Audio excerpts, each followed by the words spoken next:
전 세계가 코로나로 신음하였던 그 끔찍한 2020년에 한 해를 보내고 이제 2021년 새해를 맞이하게 되니까 마음이 한결 가벼운 것입니다. 특별히 이 새해 첫 시간을 하나님 앞에 나와서 새해를 주신 우리 하나님께 감사 예배를 드리니까 마음이 평안하고 그리고 마음속에 기쁨이 넘칩니다.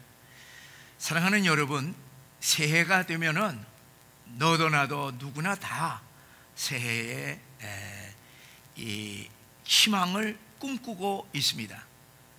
그런데 우리가 직면한 우리 앞의 현실은 어떻습니까? 다른 나라들은 이 백신 접종이 시작이 되어서 이제 코로나로부터 벗어날 수가 있게 되니까 새롭게 아주 희망적으로 하고 있지 않습니까? 그런데 이제 우리는 이제 7월에 가야 접종이 시작될 것 같으니까 아마 그냥 올해 내내 우리가 영향을 받지 않을까 그런 생각을 하니까 답답한 마음이 드는 건 사실입니다. 거기에다가 이제 우리나라의 정치, 경제, 안보, 외교 총체적으로 이제 이게 흔들리게 되는 것을 보게 되니까 새해의 희망적인 꿈과는 좀 거리가 먼 것 같습니다. 우선 이 코로나를 탈출을 해야지 모든 것이 다 시작이 될 수가 있는데 2021년 그렇지 못하고 새해 출발이 여전히 무거운 것입니다. 사랑하는 여러분, 우리가 이때에 우리 신앙인들이 어떤 마음을 가지고 우리가 새해를 출발해야 되겠습니까? 비록 우리가 비관적인 그런 새해를 이렇게 바라보지만은 우리 신앙인들은요, 우리가 비관적이 되어서는 안 될 것입니다. 우리는 어떤 혼란과 어둠 가운데서도 낙심해서는 안 될 것입니다. 우리는 이 세상 사람들과 차원이 다른 이 4차원적인 삶을 살고 있기 때문에 낙심이라고 하는 것은 있을 수가 없습니다. 세상 사람들은 하나님이 계시는 이런 4차원의 세계가 아니라 단지 이 시간, 이 공간, 여러분과 저의 이 인간, 이거의 3차원적인 세계 속에서 살고 있기 때문에 우리는 낙심하고 그리고 절망할 수가 있습니다. 그러나 전능하신 하나님과 함께 계시는 4차원의 영적인 세계 속에서는 우리가 낙심이나 절망이라고 하는 것은 있을 수가 없습니다. 하나님은 어떠한 역경과 절망 속에서도 하나님의 자녀들에게는 미래의 희망을 주시는 분이시기 때문에 그렇습니다. 사랑하는 여러분, 우리 기독교의 신앙은 미래를 꿈꾸는 희망적인 신앙인 것을 분명히 명심하시기를 바랍니다. 세상의 모든 종교들을 다 보세요. 우리 기독교만큼 미래에 대하여서 확실하게 가르치고 주장하는 종교는요 없습니다. 앞으로 다가오는 우리들의 죽음에 대하여서, 저 천국에 대하여서, 영생에 대하여서, 그리고 예수님의 다시 오시는 재림에 대하여서, 그리고 새 하늘과 새 땅에 대하여서 하나님께서는 우리 하나님의 백성들에게 분명하게 말씀하시고 있습니다. 그래서 우리 기독교는 지금 현실에 매여 살거나 현실에 안주하거나 현실을 강조하기보다는 미래에 대한 중요성을 더 강조하고 있는 것입니다. 그리고 우리 기독교에서는요, 과거의 역사는요, 이것은 부정적입니다. 죄악의 역사입니다. 어두웠고 그리고 어려운 힘든 시간들입니다. 여러분, 이스라엘의 백성들의 역사를 보게 되면은 우리 인간의 과거, 현재, 미래의 모습을 우리가 쉽게 볼 수가 있습니다. 과거 애굽의 삶은요, 노예로서 비참했고 아무 희망이 없었습니다. 어둠의 역사였습니다. 그러나 출애굽한 광야의 삶은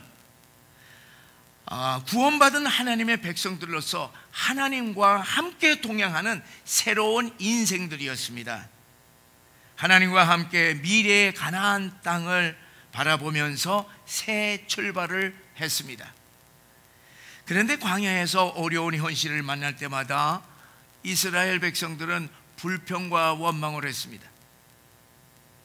하나님이 구름기둥과 불기둥으로 함께 동행하심에도 불구하고 하나님을 바라보지를 않았습니다. 미래의 가나안에 대한 꿈을, 가나안에 대한 믿음을 갖지를 못했습니다. 언제나 현실만을 보고 현실에 매여 있었기 때문에 이들은 어려움을 당할 때마다 불평하고 하나님을 향하여서 원망도 했습니다. 그래서 하나님과 관계에서는 실패했어요. 하나님이 함께 하시는 4차원적인 삶이 아니라 하나님을 망각한 3차원의 삶의 속에서 그들은 어려움을 당할 때마다 불평하고 원망을 했던 것입니다. 또한 이들이 이제 가나안에 들어가 정착한 후에 가나안의 우상들을 숭배했습니다. 하나님도 섬기고 우상들도 함께 섬겼습니다. 세상의 즐거움과 쾌락에 빠져서 가나안의 삶에 안주를 했습니다. 하나님과의 관계에서 실패함으로 말미암아 하나님의 백성들은 하나님의 심판을 받았습니다. 이방 민족들의 지배를 받으면서 그들은 신음하고 절망하기도 했습니다. 사랑하는 여러분, 오늘 우리들의 모습도 그렇지 않습니까? 우리는 구원받은 하나님의 백성들이지만은 현실에 매여 살다 보니까 신앙생활이 형식적이 됩니다. 어려움을 당하게 되면 우리도 불평과 원망을 합니다. 또 부유해지니까 이 세상의 편안함과 그리고 즐거움에 빠져서 현실에 안주하기도 합니다. 이스라엘 백성들처럼 하나님도 섬기고 세상도 함께 섬기는 것입니다. 이렇게 하나님과의 이 관계에서 실패하게 되면은 하나님이 예비하신 밝은 미래를 볼 수 없을 뿐만 아니라 그 미래를 우리가 소유할 수가 없습니다. 어두운 현실에 급급하다 보니 언제나 불평하고 그리고 원망 가운데 삽니다. 우리가 하나님을 믿고 있지만은 세상 사람들과 다를 바 없이 어려움을 당하게 되면은 낙심하고 절망하기도 하는 것입니다. 자, 우리 오늘 말씀에 이 예레미야 시대를 우리가 돌이켜 보세요. 예레미야 시대는요, 유대 백성들에게는 절망적이었습니다. 그들이 맞이하는 그 현실은 북이스라엘이 100년 전에 아수르에 의하여서 멸망당했지만은 이 유다는요, 세 차례에 걸쳐 바벨론의 침공을 받았던 것입니다. 그래서 세 번의 침공으로 말미암아 유다는 완전히 초토화되고 성전이 다 파괴가 되고 그리고 온 백성들이 바벨론으로 포로로 잡혀가 완전히 절망적인 상황에 처했던 것입니다. 오늘 우리들이 읽은 이 본문의 말씀에 보게 되면은 바벨론 2차 침략 때에 이제 바벨론의 포로로 끌려가서 이미 그곳에서 살고 있는 유대 백성들에게 예레미야가 편지로서 하나님의 예언을 전했던 것입니다. 이 세 가지를 전했습니다. 첫째는 너희들이 이방 땅 바벨론에서 집을 짓고 정착하면서 살라고 그랬습니다. 이 바벨론에서도요, 거짓 선지자들이 그곳에서 이제 바벨론이 2년 내에 멸망하게 되니까 우리가 모두 다 본국으로 다 귀환할 것이다. 그러니까 정착할 필요가 없다. 그렇게 이 포로민들에게 그렇게 전하니까 이 유대 이 포로민들이 그냥 소동을 하는 겁니다. 정착하고 살지를 못하는 것입니다. 그래서 예레미야는 예루살렘에서 하나님의 말씀을 받고 편지로 그들에게 너희들은 이방 땅에서 정착하면서 살라, 그렇게 편지를 전했습니다. 그래서 그곳에서 결혼을 하는 거예요. 유대민족끼리 서로 결혼을 하거나 없으면은 또 이방 족속과 결혼을 해서 집을 짓고 정착하면서 아이들을 낳으라. 그리고 너희들 그곳에서 번성하게 살아라. 그리고 너희들이 사는 그 성읍을 위하여서 기도하라. 성읍의 평안을 위해서 너희가 기도하면 내가 너희들의 기도를 듣고 너희들 때문에 그 성읍을 평안케 하리라. 그렇게 전했던 것입니다. 두 번째로 보면은 70년 후에는 내가 너희를 다시 본토 예루살렘으로 돌아오게 하리라. 그렇게 예언한 것입니다. 70년 후에 회복을 약속했습니다. 절망에 빠져 사는 하나님의 백성들에게 하나님은 내일의 희망, 본토로의 귀환을 전해주고 있는 것입니다. 이 70년 동안의 유대민족의 포로 생활은 유대 백성들이 하나님께 죄를 범한 그 죄에 대한 하나님의 징계였습니다. 그러나 하나님께서는 그 징계를 통하여서 이 유대 백성들을 완전히 멸망시키는 것이 아니라 그 징계를 통하여서 연단시켜서 앞으로 더 큰 복을 주시겠다고 하는 하나님의 섭리가 있었던 것입니다. 그래서 오늘 읽었던 11절에 보게 되면은 70년의 포로 생활엔 재앙이 아니라 평안이며 미래에 대한 희망을 주기 위함이라 그렇게 말씀하고 있습니다. 우리 11절의 말씀을 우리 함께 읽어보시겠습니다.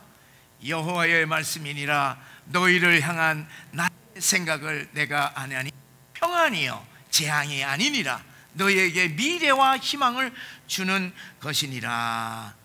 하나님이 우리 하나님의 백성을 향하여 계획하고 있는 것은 재앙이 아니라는 것입니다. 평안이요 번성이라는 것입니다. 우리에게 미래와 희망을 주는 것이라고 말씀하고 있습니다.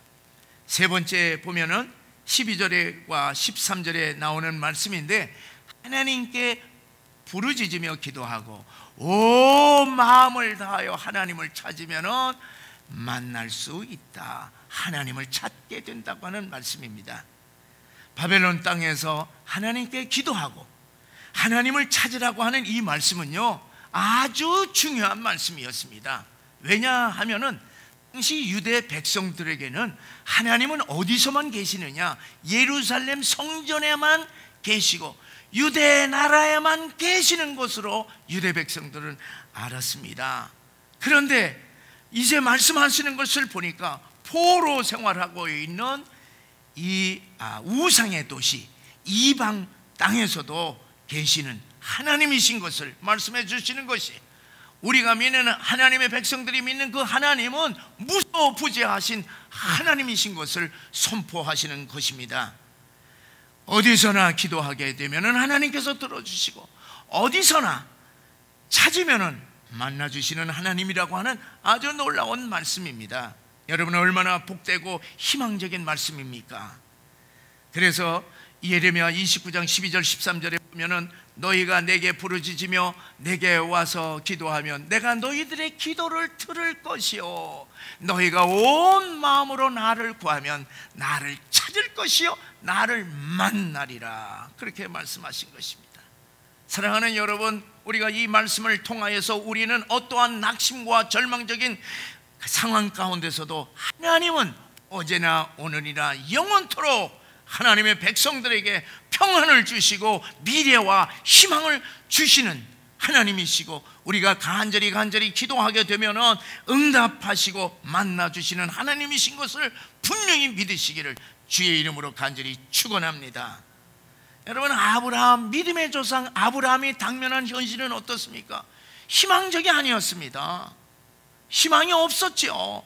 그의 아내 사레와 사이에서 자식이 없었습니다. 과거에 자식이 없으면 이거는 무망입니다. 무망입니다. 그의 고향은 우상을 섬기는 바벨론의 도시 갈대아 우르였습니다. 그런데 하나님은 아브라함을 찾아오셔서 그에게 미래에 대해서 말씀해 주시는 것입니다. 미래의 꿈을 심어주시고 너가 이제 고향 땅을 떠나라, 그렇게 명령하셨던 것입니다. 그리고 내가 너를 복을 주어 큰 민족을 이루리라. 여러분, 얼마나 큰 미래와 희망을 주었습니까?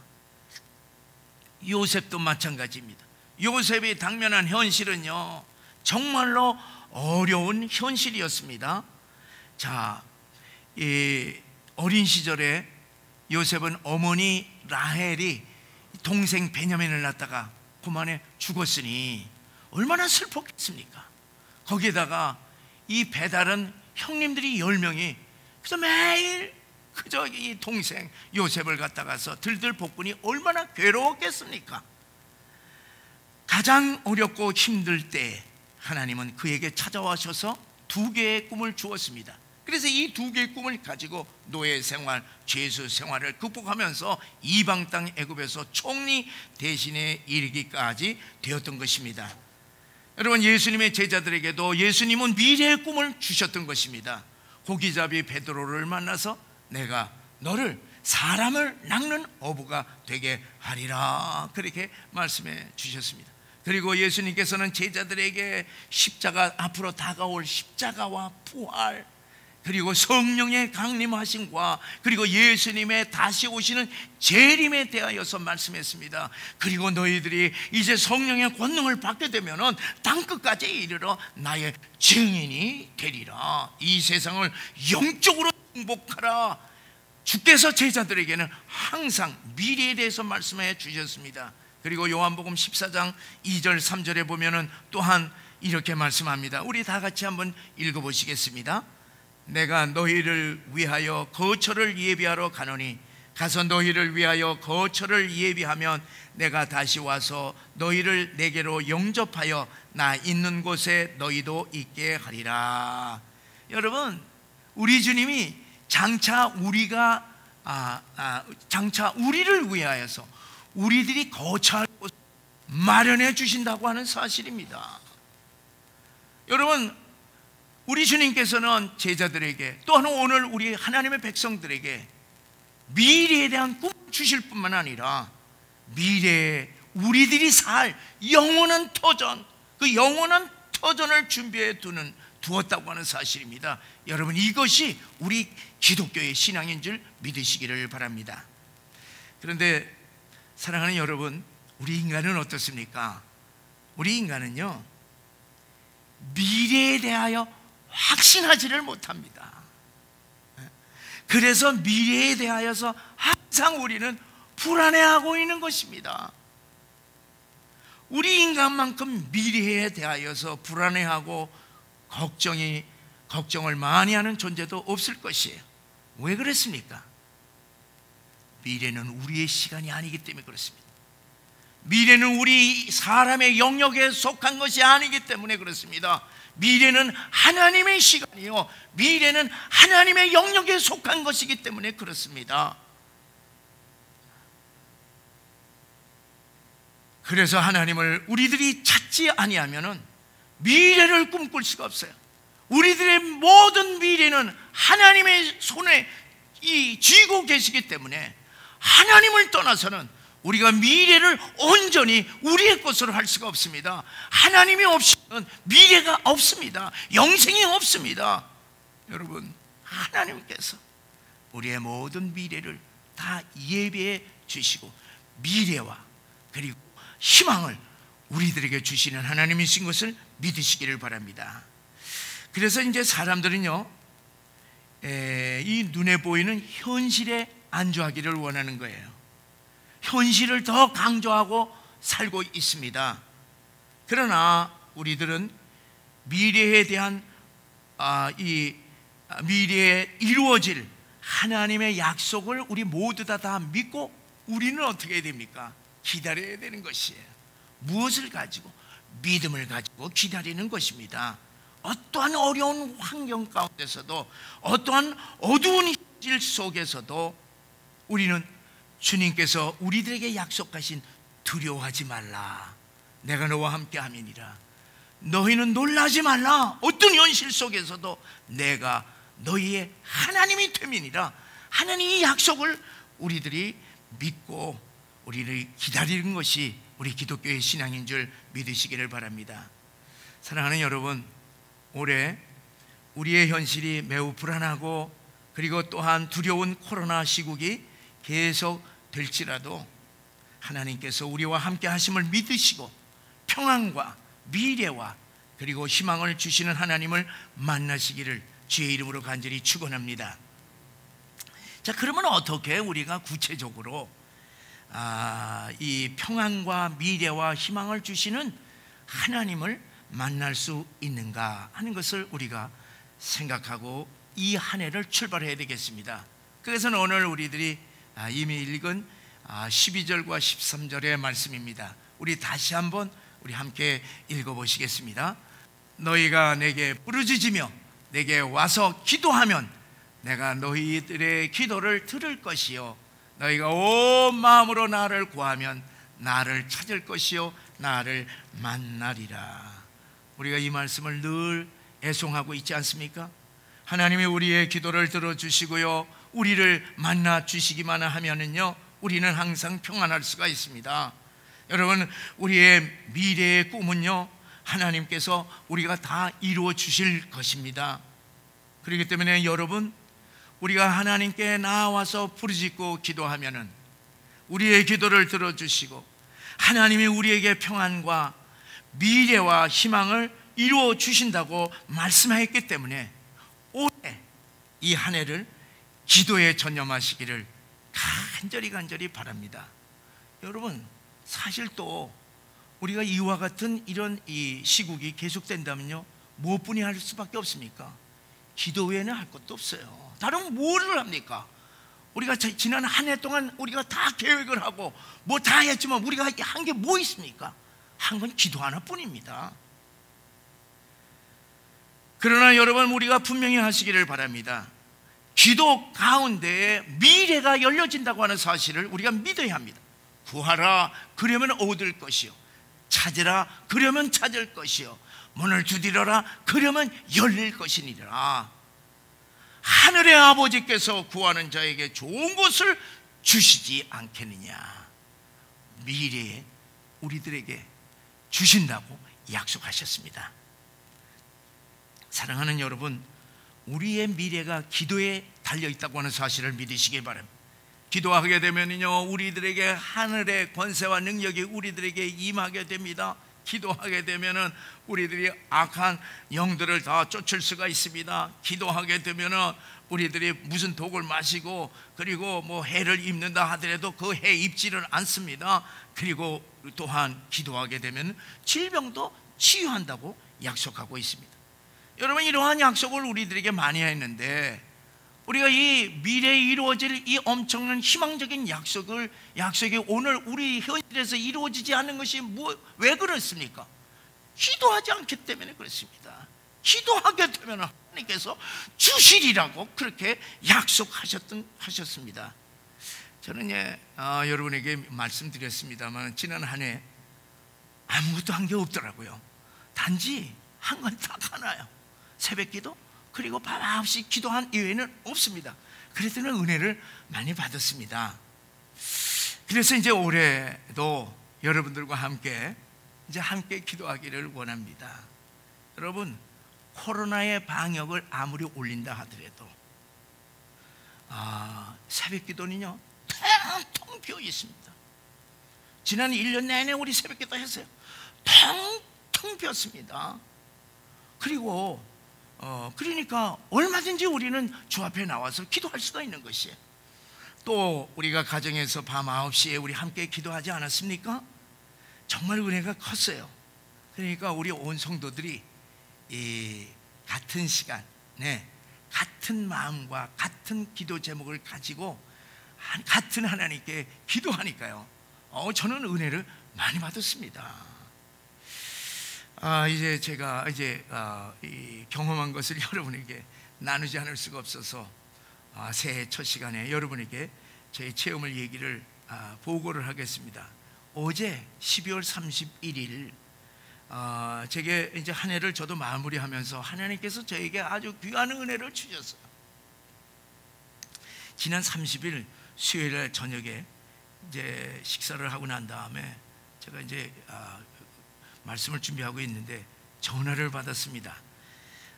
이제 우리나라에서 지금 한글을 모르시는 이 분들이 530만 명이 된다고 그럽니다. 그런데 이제 이 문맹자들을 위하여서 한글을 가르치는 학교가 없어요.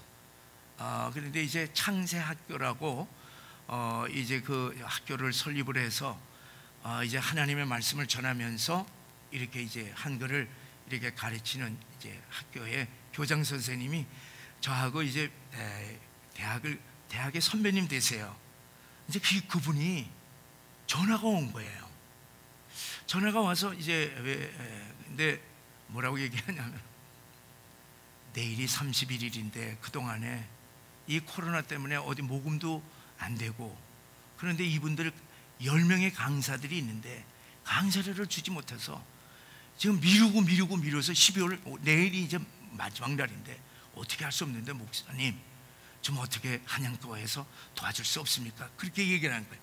이분이요 그렇게 전화 갑자기 해서 그럴 분이 아니에요. 뭐 도움받으면 이게 찾아오시는 분이지.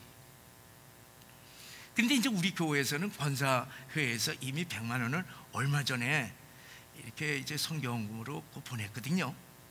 그런데 이제 그 소리를 들으니까, 그래서 뭐 제가 얘기를 했죠. 나는 돈에 관한 한 우리 교회에다 요구한 적도 없고 우리 성도들에게 뭐 달라는 적도 없고, 나는 돈에 대해서는 좀 그렇습니다. 그리고 지금 무슨 뭐를 어떻게 하겠습니까? 그러니까 미안합니다. 그렇게 이제 얘기를 이제 했어요. 근데 그거 끊고 난 다음에 9시에 기도를 하는데 마음이 걸리는 거야. 근데 마음이 걸리는데 그렇게 계속 걸리는 거예요. 근데 제가 잠을 못 잤습니다. 잠을 자는데 이리 뒤치고 저리 뒤치고 딱 걸려 있는 거예요. 그래서 이제 새벽기도에 나와서 이제 마지막 31일 날 이제 송년 이제 새벽기도니까 그동안에 이런 기도 저런 기도 쭉 얘기하다가 제 입에서 사실은 이 얼마나 이 코로나 이거 때문에 이 선교단체고 뭐 선교사는 고통당하는데 제가 어제는 전화까지 받았습니다. 뭐 그렇게 하고 지나가면서 우리 함께 기도합시다. 그래서 기도한 거예요. 그냥 기도 다 같이 했어요. 그리고 이제 뭐냐면 저는 뭐 집에 있는데 우리 사무실에 있는데 저희 집 사람이 12시에 낮 12시에 전화가 온 거야. 목사님이 기도 많이 하더니만은 기도 응답이에요. 역사가 크네요. 그러는 거예요.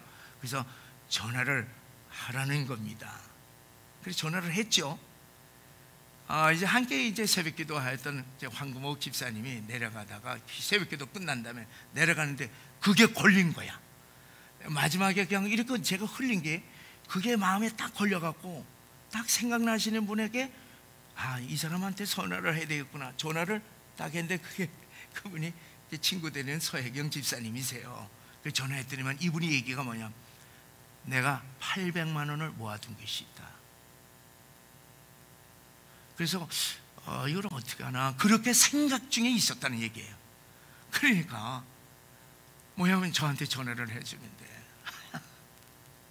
그러니까 제가 얼마나 놀랐겠습니까? 이것을 이제 교장 목사님에게 알려드리니까 그 전화 소리로 오는 것이 충격이었어요. 놀라움이었어요. 어찌할 줄을 모르는 것이었어요. 그래서 저도 그냥 어찌할 줄 몰랐어요. 근데 나중에 이제 다 서로들 이렇게 뭐 돈이 오고 가고 이렇게 하면서 나중에 전화를 했는데 도대체 어떻게 된 거냐. 그러니까 이 목사님이 저에게 그냥 최루톤 목사님에게 그냥 전화하고 싶었던 것 뿐이래요. 이분도 갑자기 얘기한 거고 저도 냉정하게 끊지 않냐고 마음속에 지난번에 우리가 100만 원을 줬기 때문에 뭐 나르게 미안한 생각이 없는 줄 알았어요. 이것이 걸린 거였습니다. 내가 걸리니까 또 어떤 집사님이 걸리고 그렇게 해서 연결이 돼서 그분이 10명의 강사님들에게 거의 강사료를 다 지불했다는 얘기를 듣고 나중에 다 끝난 다음에 저에게 전화 와서 기쁨으로 전화한 거예요. 제가 이거를 듣고요, 사실 그분보다 내가 더 기쁜 것 같았어요. 2020년에 쌓였던 모든 스트레스들 쓰레기들이 그냥 일시에 다 깨끗이 씻어지면서 내 마음속에 오는 것이 내가 네 기도를 듣고 있노라. 내가 얼마나 은혜를 받았는지요. 그래서 2020년을 제가 은혜 가운데서 송년을 했습니다.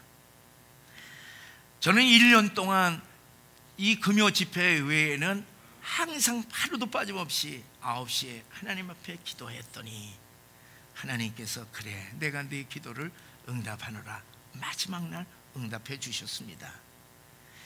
사랑하는 여러분, 기도하게 되면요 우리들의 영혼에 신령한 햇빛이 비추게 되고 우리들이 기도하게 되면은 우리들의 심령 가운데 평안이 넘치게 됩니다. 기도하게 되면은 우리들의 미래와 희망이 달려 있다고 하는 사실을 믿으시고 기도에 전념하는 한 해가 되기를 바랍니다.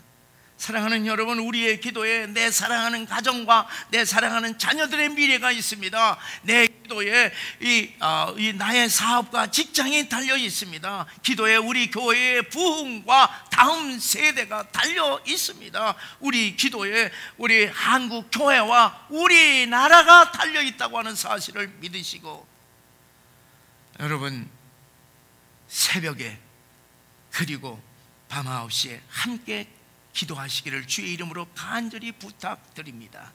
그리고 평일에 보세요. 여러분, 이곳에 아무도 없어요. 평일에 여러분들 나오셔서 여러분들의 기도를 기다리시는 하나님을 만나시기를 주의 이름으로 간절히 축원합니다. 사랑하는 여러분, 내일의 희망을 주시는 우리 하나님께서 우리들이 기도하게 되면은 올해는 반드시 우리의 소원을 들어주시고 우리를 만나주시고 우리의 꿈을 이루어주실 줄을 믿으시고 새해를 믿음으로 힘차게 출발하시는 귀한 한 해가 되시기를 주의 이름으로 간절히 축원합니다.